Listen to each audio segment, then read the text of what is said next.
Hello everyone. Hello. Welcome to a very special edition of the ArtCraft Q&A. I think we have some news this morning, Mr. Blair. Yeah, I think we do. And probably worth discussing. It probably is. Wow, it's quite a path to get here. But to start it off, I'm Thomas Blair, the design director. Yep, and Todd Coleman, creative director. And we have a couple other people in the background, like Gordon and Tiggs and Debbie Sue and Emily. They chime in every now and then, but usually you don't hear from them unless they want to course correct us because we said something wrong. So this morning is a big morning. If you guys hadn't seen the press release that went out, we have announced our launch date.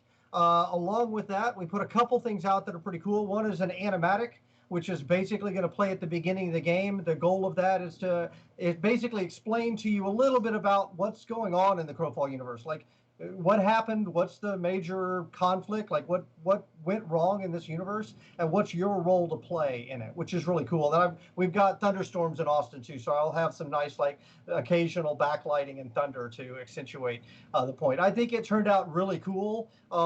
It definitely has all the art in there was done by Dave Greco, our lead concept guy, so of course that looks amazing. And then the animations and the production and the editing and all that was done by Powerhouse animation studios here in town. Actually, they are literally like right around the corner from our office, which used to matter back when we went into the office. When there were offices? Back when there were offices. But that was really cool. So we were able to partner with them. I think that they did a really spectacular job. In fact, were we going to try and play that for people who might not have seen it? Oh, that's on the list. Yep, that's part of the lineup this morning. That sounds really cool. Okay, so just to kick us off. So this is our monthly Q&A. We've been doing it for a long time. Blair writes on a index card. And we've been doing this without fail every month since Kickstarter. So it's just, when I look at the cards and hold them and just look at all the months, it's it's a ritual now, right? I mean, it's just, we've been doing this for 6 years, and it's just like, yep, we did it, and we kept you guys informed, and I hope y'all enjoyed it. Everyone who came along for the ride, to the moment of launch, it's a big moment. I mean, and it's different after you've launched, right? You hit that threshold and things just change. But we're confident in the product and where it's at, and it's amazing when I think back to like a card, the original white card back in Crowfall 1.0, Hungerdom 1.0, like how far we've come over that time. Oh, for sure. Absolutely. I just kind of want to remind everybody that we are launching. I'm excited to launch, but launch is not the end of an MMO. Launch is the beginning of an MMO, right? Every game I've ever worked on, I look back on launch and I think of it, I use the analogy in the founders update. Launch is like having a baby. Like it's like giving birth, because it is kind of scary and it is kind of messy and it's kind of painful. But at the end of the day, you're hoping to breathe life into something that will continue past you. I brought up that Gordon was executive producer on Ultima Online, and that came out in I think 97. I was the creative director on Shadowbane, which came out in 2003. Both those games are still running and playing now. You have thousands of people who have played them, and they're both still running now. And they have evolved significantly from where they were at the beginning, right, when they first came out. So this is really just the beginning for us. That's the biggest thing is that we set out to make something very, very different. It was a bold and kind of crazy idea. Not all of those ideas worked. Some of them worked really well. Some of them we spent a lot of time and energy on and ultimately said, it didn't quite work. But the core vision of what we set out to do, I think we're still there, right? We wanted a world where players could make changes, fundamentally the game would change on a day-to-day basis. We wanted a world where you had a series of individual servers and every one of them could be unique. They could have unique game modes, they could have unique rules, they could have unique maps, they could have unique political structures. We did that. We wanted to put an infrastructure together to allow characters to move between those worlds so that some of them could even come up and then go offline and you move your character and some of your equipment on. We did that. We wanted to create a territory capture system. We wanted to allow you to build up buildings and rip down those buildings. Like, if you look at the core of what we set out to do, that's the game that we made. A lot of things changed over time because that's kind of inevitable. That happens in game development. And in fact, I think the key difference here is not that we're unique in that. I think the key difference is that usually you guys don't see that, right? The other thing that we did was we decided to make this game in a very different, unique way. And that was to have no NDA from the beginning and be completely transparent. And there are days when I've really wondered if that was the right call, right? Because it opens us up to taking the tomatoes and the arrows, and it opens us up to critique. It means that we make our mistakes publicly, whereas if we had an NDA, we could hide behind that and we could make our mistakes and then nobody would know, right? But we decided not to do that because we wanted to build this game with you guys. So it wasn't just a new game idea, it was a new approach to making that game. And ultimately, I think it was the right call. You guys have been around every step of the way, but the evolution of the game kind of starting here and trying things out, and then moving over here and trying other things out, that's just normal. I know it doesn't seem that way because most games hide behind either technology firewalls or legal firewalls or just secrecy and don't show it to you. But Overwatch was originally an MMO for years while they worked on it. This is a normal thing in games that they do shift a little bit. But I think ultimately, if you go back and look at what we originally set out to do, I think that we largely achieved that. So I'm very proud of that, and I want to thank you guys for joining us every step of the way. Yeah, and I think it was as I described it to you one day, Todd, where I said it's basically like we're all on a stage and the audience is literally telling us what to do, how to act. Yeah, and it's like an if improv we make a show. misstep, we literally get a tomato thrown in our face or some lettuce. And as a designer, working under that kind of spotlight has been humbling in many ways because normally it's like what Todd said. You have 5 years and you hit your beta or your alpha, and some things are just too late to change. You just can't course correct things at that point. It's like, well, that's kind of what we have. We can tweak it a little, but it's not going to change significantly. On Crowfall, if we had bad ideas, we got told about those bad ideas right off the bat. And we did. We did have some. I mean, not all the ideas are going to be good, and sometimes they look great on a whiteboard or in a design doc, and then you try them and they just don't work. Like that's normal. Like that happens. But we it's also seamless to them, right? As an audience, they never see that. Yeah, but it did give us a chance to course correct, and we did. We did incorporate a tremendous amount of feedback. I mean, I have notes in this version that just went live, right? We have things that came online that we didn't internally expect we were going to do. Like, I'll give an example as respec, right? We had respec in the game, and it was a VIP only thing, and we had a lot of players come back and say, give me a way to do it if I'm not a VIP player. And so we talked about it and we looked at it and we played it ourselves. And eventually we're like, you know what, actually, I buy that. So now in this latest version, we put in a respec tome that you can go and buy for gold. So you can actually get respec. Exports, like we have this idea of the embargo only allowing you to bring certain things into and out of the worlds. That way the individual world, we can kind of preserve the state so that we have a land rush at the beginning. And it's not just the same, every single time Uncle Bob wins because he brought in tanks from the last time we played Risk. We've made a number of changes to those over time. In this last round, we got now the ability to lock down imports to say you can bring in items, but they have to be items you can equip. So you can't bring in a bunch of stuff that immediately unbalances the campaign. This newest version, we also got the ability to a flag to do free exports, because what we learned was a lot of people were getting around export restrictions anyway using alt characters. And so because of that, it didn't make it impossible, it just made it super tedious. And because the import now works pretty solid, great. Now we can have Dregs campaigns that we just say, you know what, we don't care what you take out on the other end. If you're able to earn it in the campaign, we're going to let you export it. So all of these kind of things, this game has never been us off in an ivory tower just working on the game and then putting stuff out and saying that's what it is, right? Those two examples are literally in this last build. We've been doing that the entire time, and that's because you guys, to a large degree, the game has been kind of crowd-sourced in design as much as it's been crowd-funded, and so we want to thank you guys for that. That's been very cool. And I hope you enjoyed it, because I don't know that another company would ever, having seen this, want to follow this model again. Yeah, not exactly, for sure. Right. It has been painful in many ways. It has been enlightening in many ways, but it takes a lot to put yourself out there and just have tomatoes thrown at you, right? Yeah, I mean, it's just, it's difficult at times. Well, So but the flip side of it is also very fulfilling, right? So while we oh, do it have is. some people out there who inevitably any decision we make, somebody's not going to like it, but we have a core, probably the people who are watching this live right now, most of whom, or a large percentage of whom, have been playing this game now for years. And we have people that are still playing that started in Hungerdom version 1 with us 5 years ago who are still playing. And I mean, keeping somebody for a year on a live finished product is a challenge. So the fact that we have a hardcore following is awesome. So I mean, that's kind of who we made this game for. We never set out to be a WoW killer.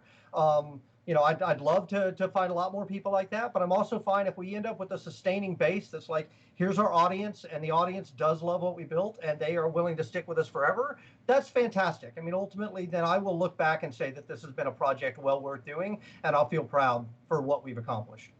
Kickstarter promises. So now's the time for us to talk about all those. So first of all, I want to talk about the collector's edition, right? That's on the list, correct?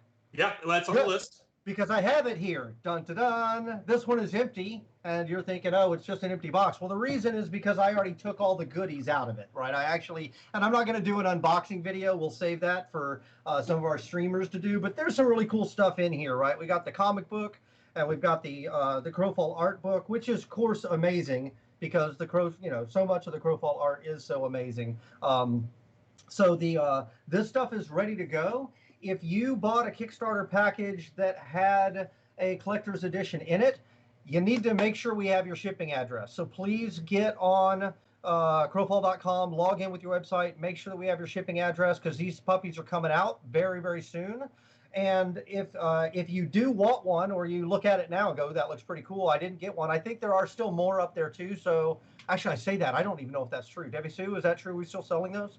I kind of assume so unless we shipped them to somebody. So yes, anyway, we are definitely. Okay, yes. So okay, good. So we still have some. If you guys want to get in on that, go to crowfall.com. And of course, the one thing I don't have is I don't have all the miniatures of all the characters, but I've checked them out and they are really cool as well. I'm hoping that after we launch, we can do like a miniature painting contest, just because I'm an ultra nerd, and I would find that incredibly cool. So that's another thing that I'd like to put on the list. So. We've got a quick update on the road to launch. I'm going to give you some dates here. And basically on Wednesday, June 23rd at 11:59 Pacific Daylight Time, the free beta phase of Crowfall is officially closed. Right, because if you guys will recall, for the tournament that we just did, for the Hungerdom tournament, which we haven't talked about that at all either. That's going to be on the list. Yeah. So, but we had the tournament. We had a number of partners, like Razer, Intel, and Alienware. They had programs that allowed people to register and get into beta and things like that. So those registrations will be coming to an end as we go back to just backers having access to beta. So, and what was the date on that, Mr. Blair? That is June 23rd at 11:59 Central Daylight Time, not Pacific, Central. Okay, so that's because we're Austin and we operate in Central, and that's... Yeah, then the world revolves around Austin, I guess. Sure. I guess it fits our sleep schedule, so that kind of makes some sense. Okay. And then Thursday, July 1st at 11:59 Central Daylight, we're going to close the beta live service period. That's when all the final preparations will go into place for us to launch the live game on July 6th. Yeah, so I will say during that period, our plan is to keep the test server up though. So effectively the beta service will go down in preparation for the live service to come up, but the test server will be up. So if you have some kind of last minute jonesing for beta or just want to, kind of be there at the end, the test server will be up to allow you guys to do that. Okay, July 1st, 11 a.m., we've got some forum maintenance. Basically, we're going to archive the history of Crowfall that we have on the forums, and all the threads will go away and all the posts will go away. On Tuesday, July 6th at 6 a.m. Central Daylight, the official launch of the live service. At that point, we turn on all the worlds, and they belong to you, our crows. That's so there pretty you cool. go.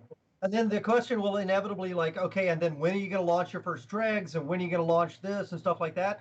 That's largely going to be driven by how many players coming in, which of course we don't know, but we have a model that we put together that says, and when this many people hit this point, then we think we're ready to launch one. When this many people hit this point, we'll relaunch the next one. So all of those details will be coming out really right as we come out in launch, or right when we go live.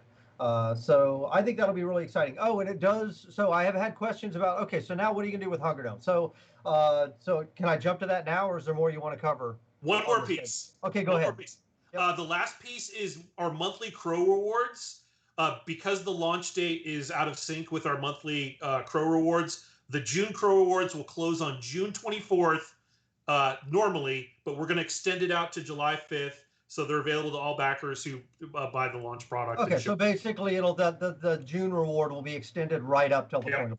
So I think that's. And it's really cool. We'll show it at the end. But now you go on Hungerdom. Okay, so I just put in that we're not deleting everything from the forums. It will be archived. There's certain parts of the forums that we're going to keep up still, because I see chat is all like, "Oh my God, you're deleting my guide." No, we're not going to delete your guide. Okay.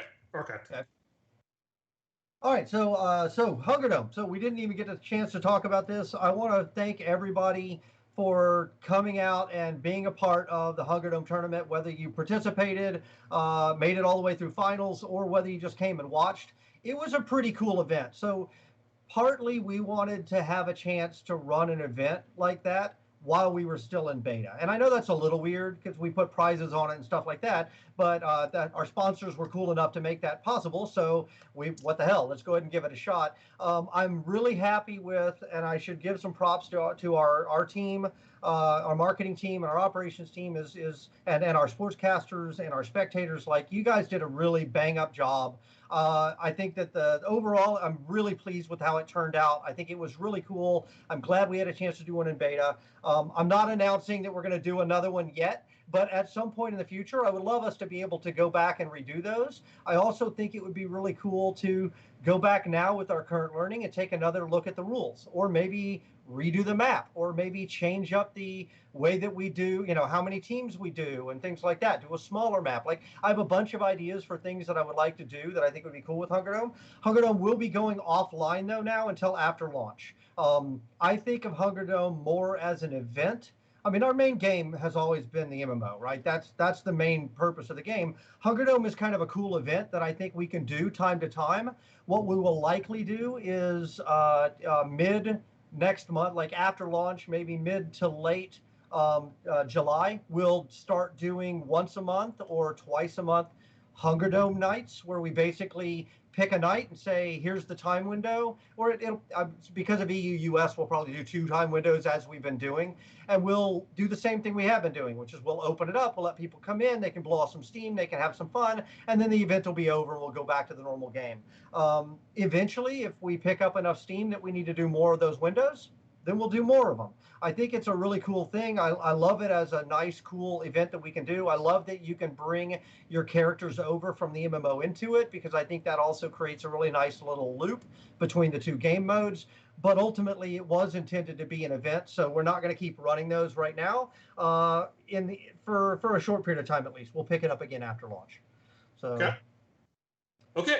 We're at the spot where we wanted to play the Animatic, Todd. Great. That sounds great. So let's do that, Emily, if you don't mind. Once, we were like children, foolish but happy. That was before we learned that our gods could die. Gaia, the Earth Mother, wellspring of life. We found her broken and bleeding, and with her last breath, our world was shattered. We call it the Hunger, for that is what it does. It consumes. Then came the wars. Brutal, desperate, and endless. When the gods are angry, mortals pay the price. Some of us pay it more than once. My lord's offer was simple. Eternal life for eternal service. I am immortal, chosen by the gods to pick over the bones of this dying world, to bring them glory, wealth, and power. I am not alone. There are others. We do not love them, but we serve them. For they are our gods. We are their crows.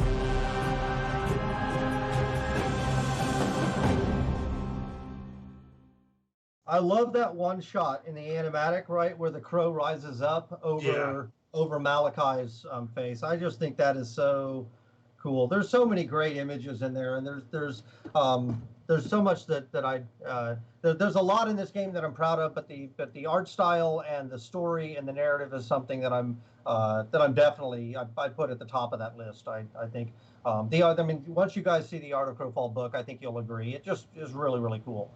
So, okay, so there's the animatic. I think that's really cool. That is also, that was put out today, so you guys can pull it down and view it again if you want to. I'm sure it's in the press release and all those other places. So what's next on the list, Mr. Blair?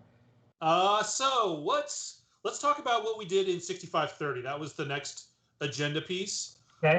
Which is all the things that we built for 6530, which was a bunch of content, and it was a lot of fun stuff. You saw the beginning of the hot zones go out, which is basically a hot zone is every so often a parcel turns into a area where the loot is doubled, the gold is doubled, basically everything is doubled. Now. It's tripled now, I believe. Oh, we juiced them up to make them even better. Yeah, and I think that the key is these things will activate. A single zone in a world will activate, and it activates for 3 hours. But the important thing is there's always one active. So it doesn't matter what time of the game you're logging in. You know that place is likely to be a hotbed for PvP activity, right? I mean, it'll be more active, obviously, at peak than it would be during the trough. But even still, the world, it's very hard to know where to go. Like, where do I go at any given time? So these things show up on the event schedule, right? In addition to the forts and the keeps and the castles saying, hey, this is going to go active at 2:30 p.m. or whatever. Hot zones appear there as well. They also show up on the map. The zone is literally on fire. So if you open the map, you can see it. You can go there. And if you get there and there's other people there, you're guaranteed to have some PvP activity. If you get there and nobody is, then you're going to have some free, really lucrative farming until somebody else shows up. So this is, and I'll be honest, this is an idea that's lifted straight from Shadowbane. I think it was really cool in Shadowbane, and we pretty much mirrored it. There's a few minor differences to accommodate things that we have that Shadowbane didn't, like the siege schedule and stuff like that. But overall, I think it should go a long way to answering the question, what do I do outside of the windows? Yeah, so, and we can always pull more people there. I've got some ideas for some unique stuff that could only drop in a hot zone area because our loot tables are smart enough to do that. So it's a beginning, like everything else, right? This is our starting point. And now we're going to tweak off the thing. And when these things went live, people were already out there fighting. I mean, and then one guild was dominating the area, and they had exclusive rights to all the lucrative goods. I mean, that's the whole point. So it's great to see them work, and you guys will enjoy them, I have no doubt. We also we had an opportunity with the hot zones to use some of the new sub biomes that we made. Right now that we had water come online, it actually unlocked a couple of new sub biome types. The swamp being the first one that you guys have seen, and then right behind that we've got the Riverlands and the Riverland Forest, which I've seen them. They're done. I don't think they've actually made it out to you guys yet, but they'll be making it out soon as well, which is great. Having some more variety in the world, I think, is a really big deal. I think that'll be very, very cool.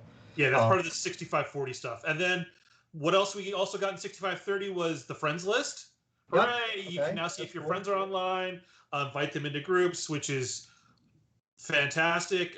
Voice chat came online, which you can talk with your group mates via voice chat.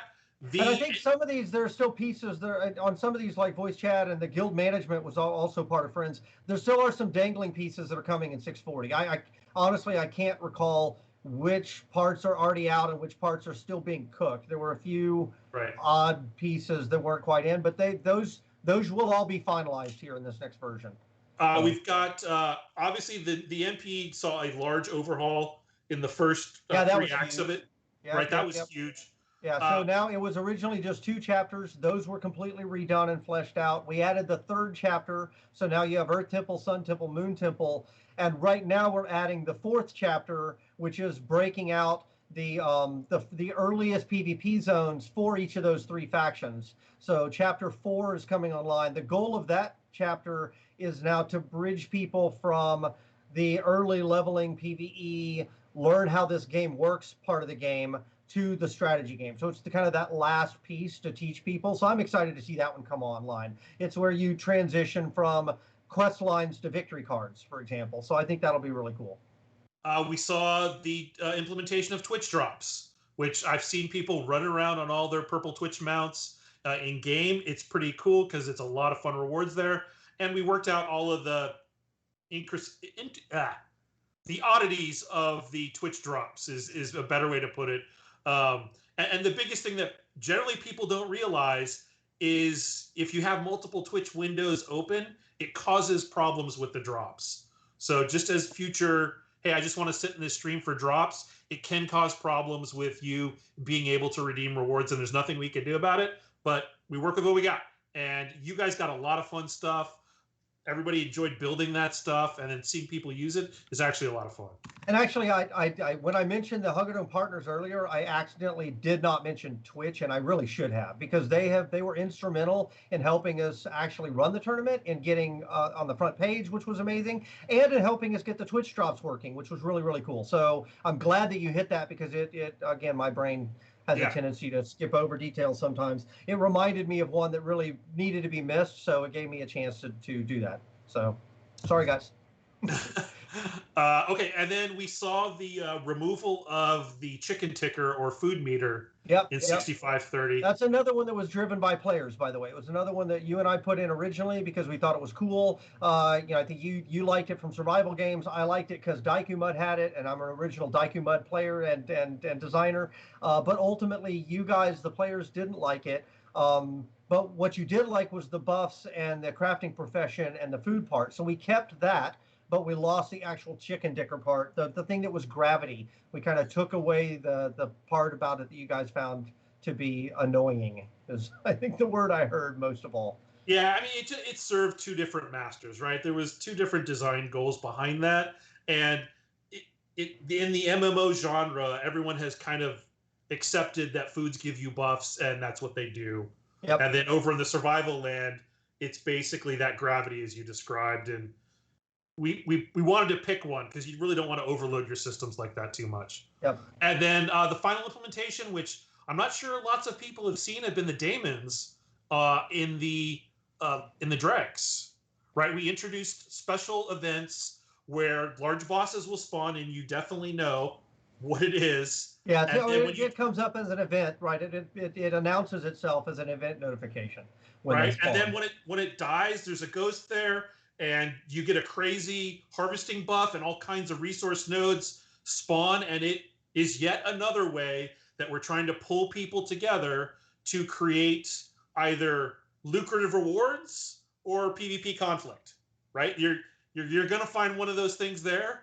And it's pretty cool to see that stuff coming online with all of the new little tech pieces that we've got, that design is able to kind of cobble those things together and make them work.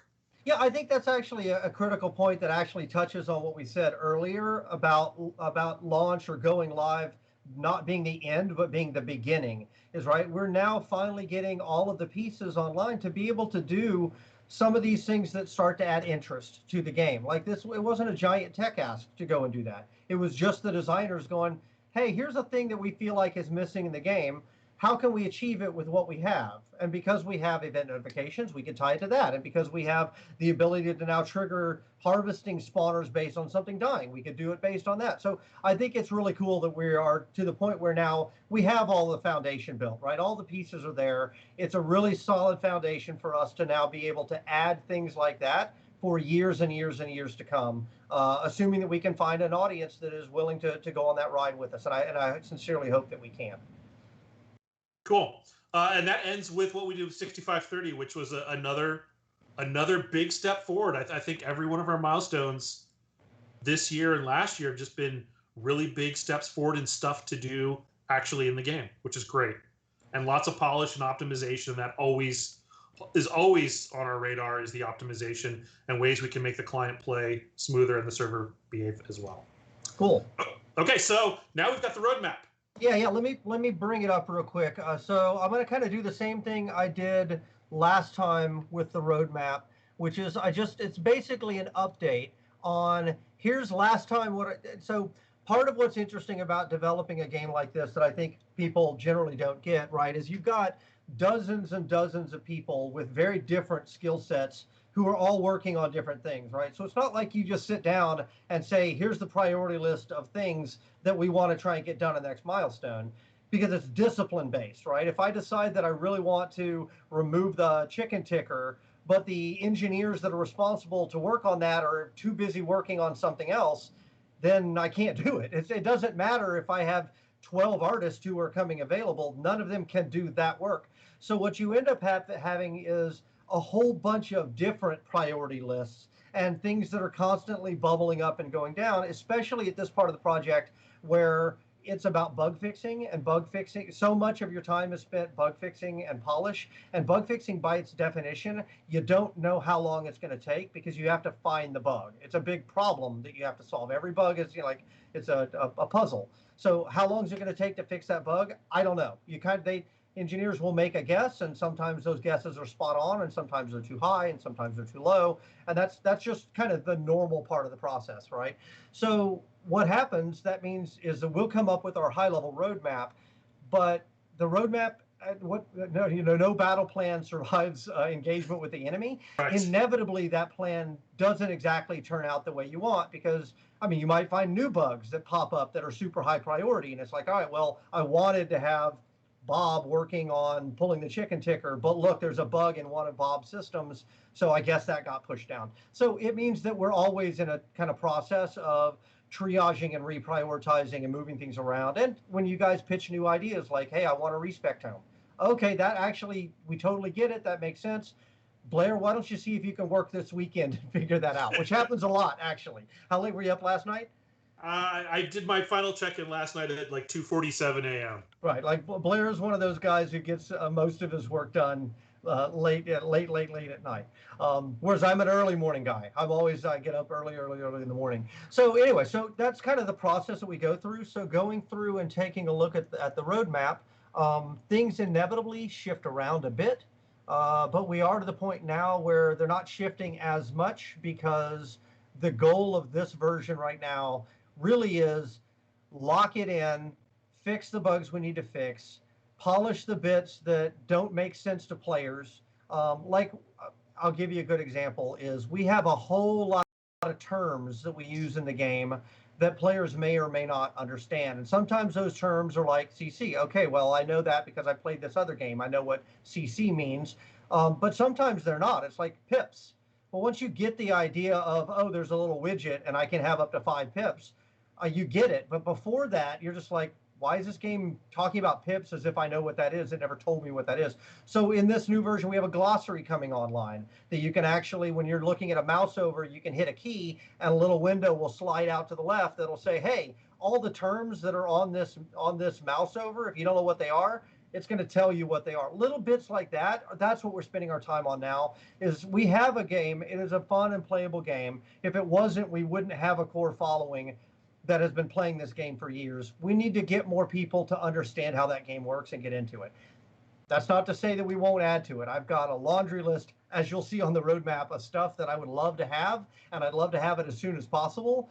But it's not the end, it's the beginning. We can add all this stuff if we can just get our legs under us, get that audience, and have a successful launch. So going to the first slide of the roadmap, if you can bring that up for us, Emily. So I kind of broke this out. This was originally kind of the short-term slide. So what I made it now was a launch and first updates slide, which means that this is stuff that is either going to be in here, it's going to be coming in the next week or two, or if not, then it's the highest priority stuff that we want to hit in the first updates that are going to come after launch. And that may be the first update, it may be the second update, it may be the third. We don't want to really slow our launch cadence or our cadence of development updates down after launch, though eventually we probably will slow it down a little bit just because we're definitely burning the midnight oil right now. So the stuff that's here in white is stuff that actually made it in. So you'll see that there were a number of things that made it in that came either from team members or ideas from the community or whatever, that I was very pleased to see we got in. Things like, well, factories, of course, we didn't even talk about because that was mentioned last time. The free exports, the respec for gold.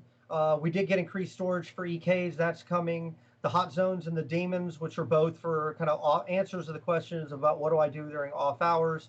Cosmetic recipes. We didn't talk about that one at all, Blair. So after this is done, let's make sure that we circle back around and talk about that because that one's really cool.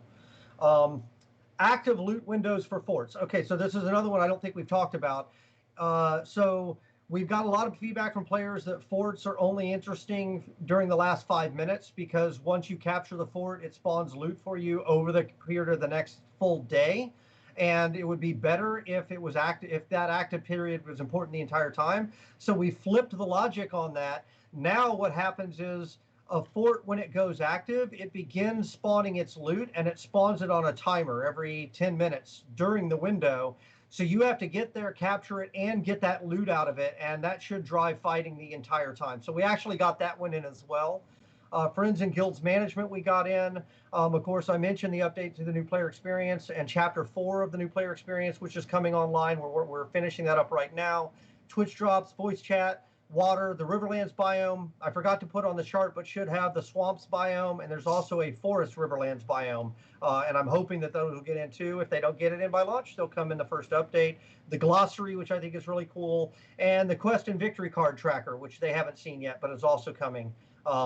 So that'll be really cool. It's basically when you're in the NPE, when you're in the new player experience, in the upper right-hand corner, it actually shows you, it's a quest tracker, right? It shows you, here's the quest you're on, and here's the tasks you have, and here's how you're progressing on them. As we get you into the 4th chapter of the new player experience, we will transition that tracker from tracking quest to showing your victory cards as a way of teaching people about the idea of victory cards. So we can, if I just jump in the game and my immediate question is, okay, I'm in the game, what do I do? What we're trying to do is between events, the event schedule, and the tracker, I want an answer to that question no matter what time you log in. There's multiple things that are trying to get your attention saying, hey, here's a thing you can go do. Here's a thing you can go do. Because we do have a bunch of these activities. We just need to get them more in your face. So that's a big push between now and launch as well. Things that I wanted, but it looks like will probably not hit by launch, but will hit in the first or second or, in the first series of updates. The discipline changes we want. I wanted it mostly because I think it'll be kind of painful to change it after we launch, but it is what it is. We couldn't get it in time. Soul binding is a part of that. The handshake system for sieges, I still really want that. It'll come as soon as we can get it. It's just that, unfortunately, the people who are involved in building that are tied up in other things. I just can't do it. If I can find a hole, I'll get it in as soon as I can. I still like the idea of a permanent guild versus guild rule set. I think even if you were not a fan of the Hungerdom, I think you should at least recognize that it was a brilliant test run of what we originally set out to do, which is make a game that we can make new modes and that they will fit within our architecture and we can experiment, because that totally worked, which is really cool. And then the last one that we're discussing, and I'd love to have some feedback on this, is alliance scoring.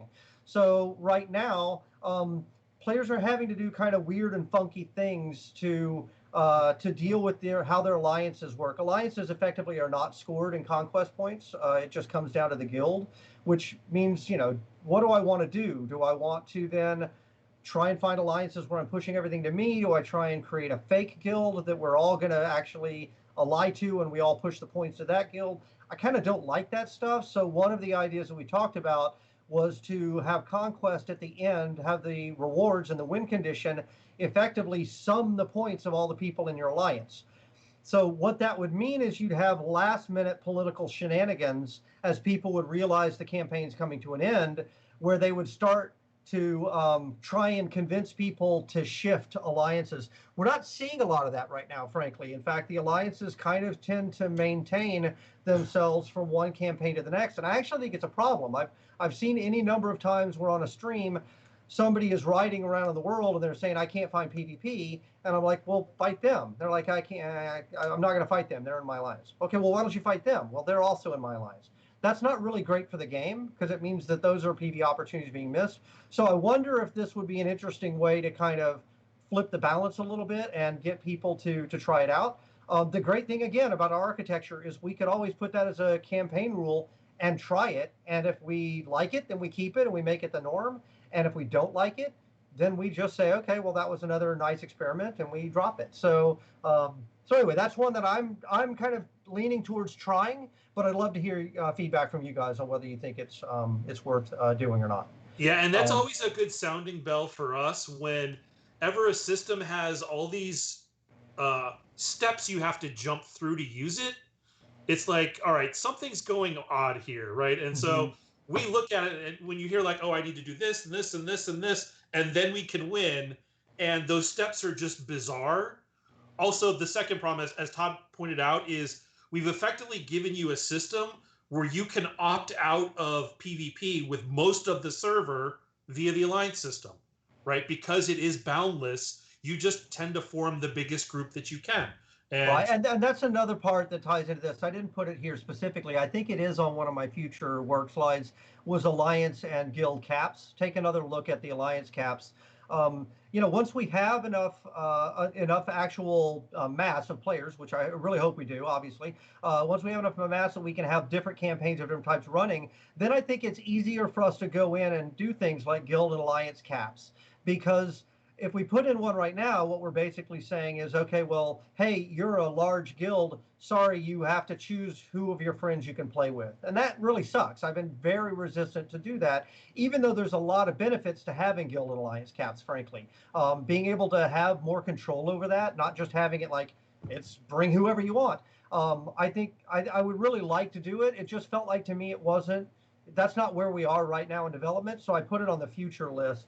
Our intent in a lot of ways with the alliances was to help the small guys group up so that they had the chance against the big guys, not so the big guys could form the mega alliances, right? That's right. That's just,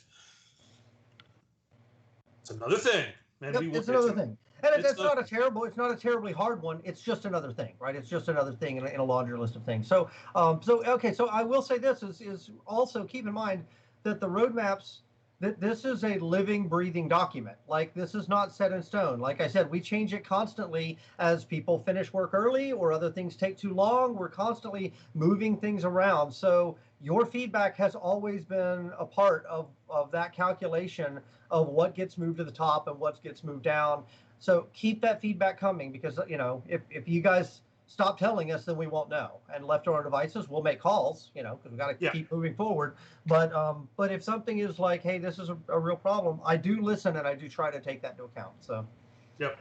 So since we're going to move into the 6540 stuff, which is what's coming next, that was part of this, I'll just dive into the cosmetic recipes really quick. Cool.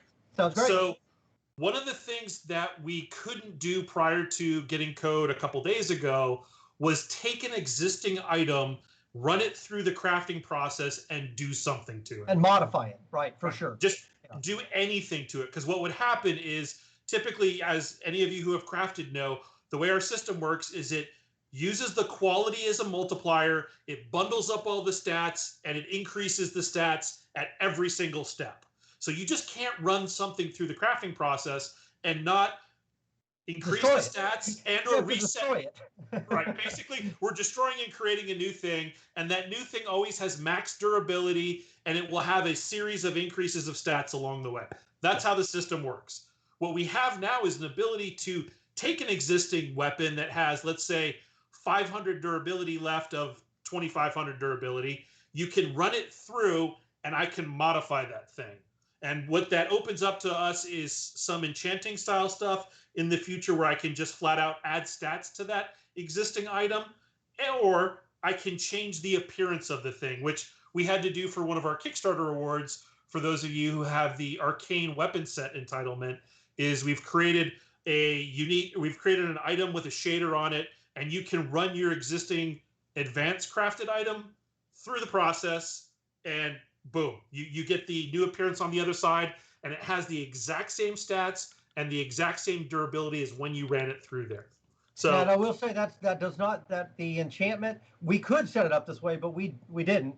The enchantments are only allow you to put crafted items through the recipes for enchanting. We do not allow you to enchant War Tribe items. And like I said, the system would support it. We just decided, no, let's just make it crafting only. It'll be another thing that crafters get that makes crafting, gives them another thing that's cool. So if you want your item to look like a cool arcane longsword, you can take a crafted longsword with whatever stats it has, you feed it in using this recipe, and it will change the appearance. So we already kind of had that for mounts. The reason it worked for mounts is because mounts didn't have stats, right? So that's how we were able to transmog mounts before. Now we can do it for weapons and armor and equipment.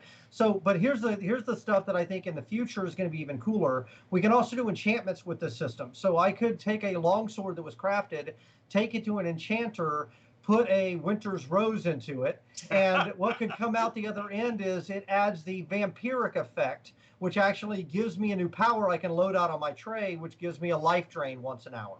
Like we can actually do augments to that base item as another step in crafting, which is just really cool. And we didn't have the ability to do it before because previously, if you put that longsword into the crafting recipe, it's going to eat that longsword. It would only take raw materials and create something new. It could never really reference the individual stats on that item and save them. It could not persist them through to the final craft, but we can do that now. So I think it's really cool. We actually got this because it was an offshoot of the factory's work, right? Yeah, it was funny. You feed in a parent item and a bunch of stuff, and it would Xerox it. We now had the capacity to feed in a parent item and modify it, which is really cool. So there's tons of stuff we were going to be able to do with that. So that's another foundational system that I see us being able to use and get a lot of benefit out in a myriad of ways post-launch.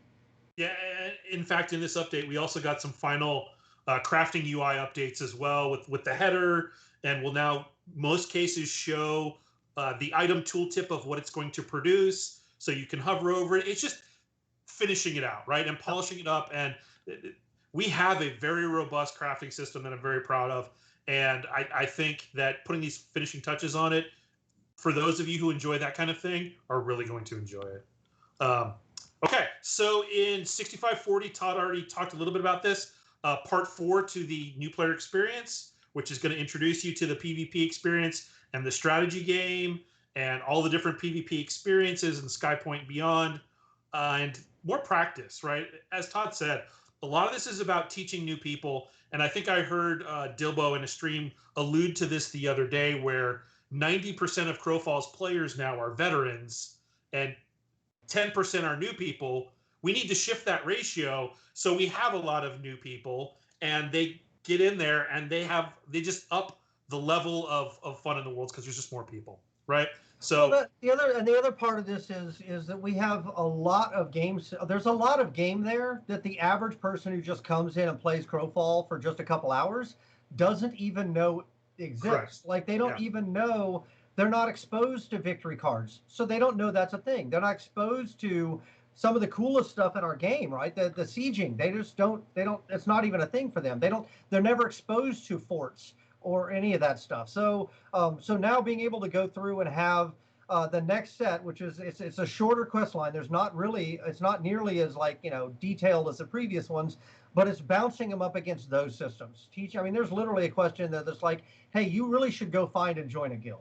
Like, let's just have the quest system take them to that, because what we found is our game really shines. It's really a game for guilds. I mean, at the end of the day, I mean, it's a guild-based game. And so if a player gets into a guild, then they are 50 times more likely to stick around than if they don't. So we need to make that work more, right? Part of that is just finally getting to things that we never got to before, like guild management in game and being able to do invites in game. But part of it is, just exposing people to those systems by saying, hey, there's a system over here, come check it out and do something.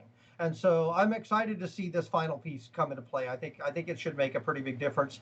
So at where you guys leave off right now at the end of what we call GR3 or God's Reach 3, you finished out Moon Temple. What'll happen is you go back to Earth Temple and you'll be told to go either join a guild or pick one of the 3 factions. And there's actually a guild, or there's a quest that leads you to do that. It teaches you how to use those faction banners. You'll use one, and then now you're gone to one of 3 different worlds where your quest line continues, but you're now in an area that is there's some safe zone, but a lot of the things it's going to send you out to do are going to be going into deeper and more dangerous areas of PvP. And we tried to build that risk reward spectrum even in this infected area, which is now I'm completely protected loot wise in God's Reach. But once I go to one of these three kind of low security areas, now I have 50% chance of my gold dropping. And then when I go to Sky Point, which is kind of the ultimate high-end part of this world experience,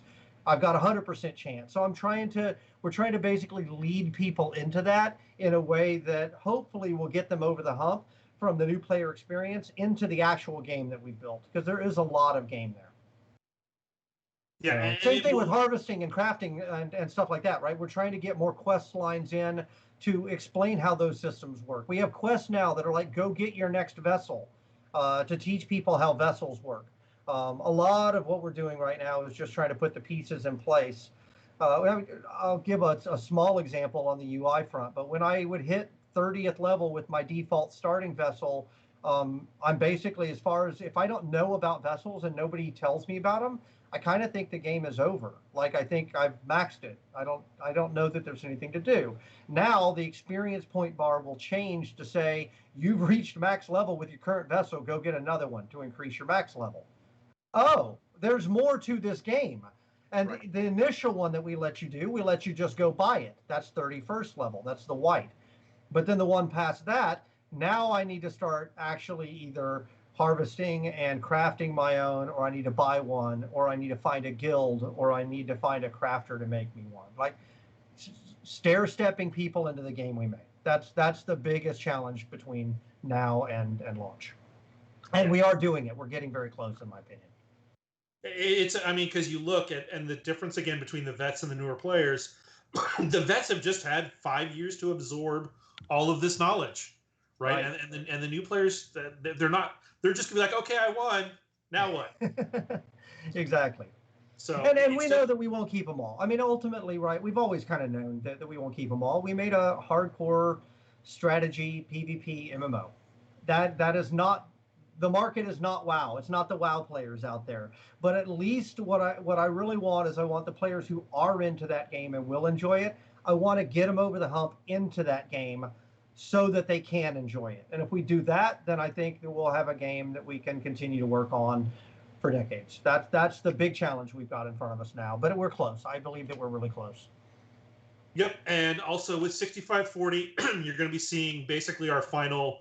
We're doing a lot on the design side of cleaning out all of the pre-production stuff and cruft that we've built up, cleaning everything up so it's nice, making sure the numbers are where we want them for launch. You are, like, for example, the strongholds. We've only been playing with 5 to 13 day campaigns all the way through the last year, I want to say, Todd. And now those numbers aren't going to work to build your stronghold for a campaign that lasts 30 days. It's just, they're too small. So a lot of the numbers that we have in right now have been for the audience that we have. So we want to make sure that we can support a longer time frame campaign and things don't end so quickly, like when you're building your city, for example. But there's going to be a lot of little examples like that where we have to do final tweaks to numbers and things. And those tweaks don't end. I guess, it kind of bears repeating, but the entire promise, the real promise of Crowfall to me was it was an experimentation engine, right? Is I wanted to build a foundation that we could try out new ideas and keep the ones that worked and ditch the ones that didn't, and be able to make more and more and more over time. I think we've shown that. I think we've shown that that's been our approach, and that's not going to stop once we go live. The difference is that everything becomes at a bigger scale. Everything becomes more persistent. Everything just takes on a new life. At least that's the hope. So, cool. Anything else in 640 or 540 to talk about? Like always, optimization. Always that continues. I saw some player culling stuff that's going to come online. Yep. That will, again, always trying to help the optimization and make the client run better. Yeah, I saw some movement changes coming through as well. I tried that this morning. That felt really good. So tons of bug fixes. So there you go. Cool. Okay, jumping into we're getting close on time here, so we're going to jump into the Crow rewards. Become a backer by 24th of June to receive. Actually, no, that's now the launch date. That would be the 6th of July to receive the Crow reward. And here you go. Let's show this sucker. This is the Crow Spirit mount. And it's very pretty. If you see it animating, you're like, ooh, that's pretty. And then it also comes with the Crow Spirit player name frame. And here, let me read you some rising text. Right into battle on the Crow Spirit horse imbued with the blue glow that ignites our Crow Spirit. A second reward comes along for the ride, the Crow Spirit player name frame, a tribute to your Crow Spirit. By the July 5th, of course. And the GIF of it is our team did a great job, as always, on the mount and the effects that go into these things. They're super pretty. And I was watching a stream last night. It's always fun to see everybody with their different mounts because everyone tends to pick one as their favorite. And the more mounts you have, the more variety you see. It looks really cool. As the armies. I saw a screenshot of a massive fight last night, so that's really cool. I'm excited. I think we're in a good spot, Mr. Blair. I'm scared and I'm nervous and I'm anxious and all the things you would expect, right, going into this. But at the same time, I'm also really excited. I'm very proud of what our team has made. We took some real risks, both in the game that we set out to make and ultimately made, and also in the way we set out to make it. But ultimately, I hope those risks will pay off. We will see. We'll see very soon. But I do want to thank everybody for supporting us. I know I've said it a billion times, but I probably will say it until the day I die, I want to thank everybody for giving us the chance to take these risks. I think it's really cool. Even if you're one of the people out there who Crowfall ultimately turns out not to be your cup of tea, and that's inevitable because nobody loves every game. That's kind of normal. I do think risk-taking in this space is important. Like, I think it's important. You know, it's a common critique that MMO studios in particular, they just don't take risks anymore. So even if ultimately this game is not for you, thank you for supporting us because risk taking is important, right? And if you know the next team that comes along will look at us and say, hey, is this a cool model? Should I take this risk or not? And so every time one of these projects actually sets sail into the great unknown and manages to survive and get past the Krakens and the Leviathans and actually make it back to shore, that should be celebrated. That should be good for everybody. I think it's good for the industry. I think it's good for the developers. I think it's good for the players. So thank you guys. Thank you so much for being along for the ride. And very soon, when we go see you in game, we'll be seeing you in a game that is actually out, which is really, really cool.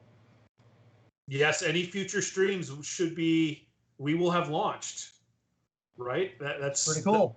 That's the debarkation point that we are at. There was one more reward that I didn't mention. In July, we're also marketing is giving you a sigil and a belt totem. We didn't have images for them, but there is a launch reward for showing up and being there on day one, which I'm sure everyone in the chat will be there because you've been here for so long. So there will be some more goodies in there. Cool. All right.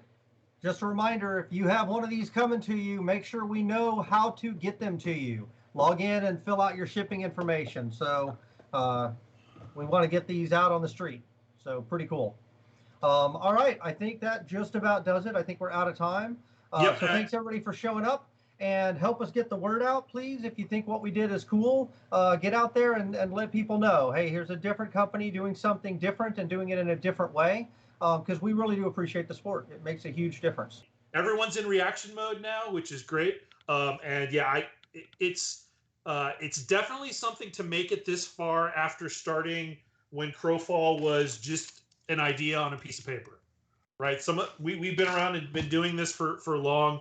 And to march a team all the way through those years and not fall off the side into the great MMO graveyard of the abyss it's an experience. And we learn a lot along the way. We've seen people come into the company who were straight out of school and now they've got 3 or 4 years under their belt and they're about to launch their first title. That's exciting as a leader to see other people grow and to teach them and to be able to do that. So I want to thank you guys for giving us the opportunity to do all of that. And I'm glad you guys had a chance to see it as well. So like I mentioned earlier, so having an MMO that is in development for 6 years is actually not that uncommon. Now, obviously, it took us a lot longer than we wanted, and I just have to own that, right? But our heart was in the right place. The reason that we spent longer is because we wanted the game to be as good as possible. I mean, That's why. And ultimately, it's not that long in MMO terms. It's long compared to what we said we were going to do, and I do apologize for that. Like I said, I just own it. But in terms of MMOs, it's really not that long. I mean, my first game job on Shadowbane was I started in December of '99, right? So I've been doing this over 20 years, and I have never been on a project that didn't ship, and I've shipped 4 games. So these things just take a lot of time, and the kind of wandering through the woods, trying things out and adapting and evolving and stuff, that's kind of the normal process. It's just that you guys don't usually see that part of the process. So I'm glad that we gave you a chance to see it, to see how the sausage is made. It is definitely it is a roller coaster of an experience every time. So I'm glad that you guys who aren't in the industry had a chance to kind of ride shotgun with us on this one and see what that is like. I think that's really, really cool. So so thank you for sticking around and for helping us make this game. And please stick around and help us make it for the next decade as well. Okay, well, we'll see you all after launch. All right. Right. I guess that's the next point is see you after launch. Yeah, and see you in game. Yep, for There you sure. go.